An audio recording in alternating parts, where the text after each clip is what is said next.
Peristiwa itu terjadi di Jalan Abdullah Syafei, Tebet, Jakarta Selatan, pada Rabu, tanggal 27 Oktober tahun 2021, dini hari. Namun, Ganjar menilai, pihak kepolisian harus benar-benar memastikan kronologi peristiwa itu sebelum mengambil keputusan. Ia berujar, kepolisian perlu melihat apakah menabrak penjambret merupakan satu-satunya cara untuk menghentikan aksi kejahatan tersebut. Insiden ini bermula ketika seorang pengemudi taksi online sedang mangkal dan memainkan telepon genggam miliknya pada Rabu. Tak lama kemudian, pelaku menjambret telepon selular milik korban. Pelaku kemudian melarikan diri setelah mengambil ponsel Eko. Eko pun tak tinggal diam.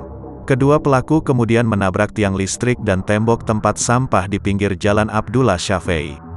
Polisi pun langsung datang ke lokasi kejadian dan melakukan olah tempat kejadian perkara, TKP.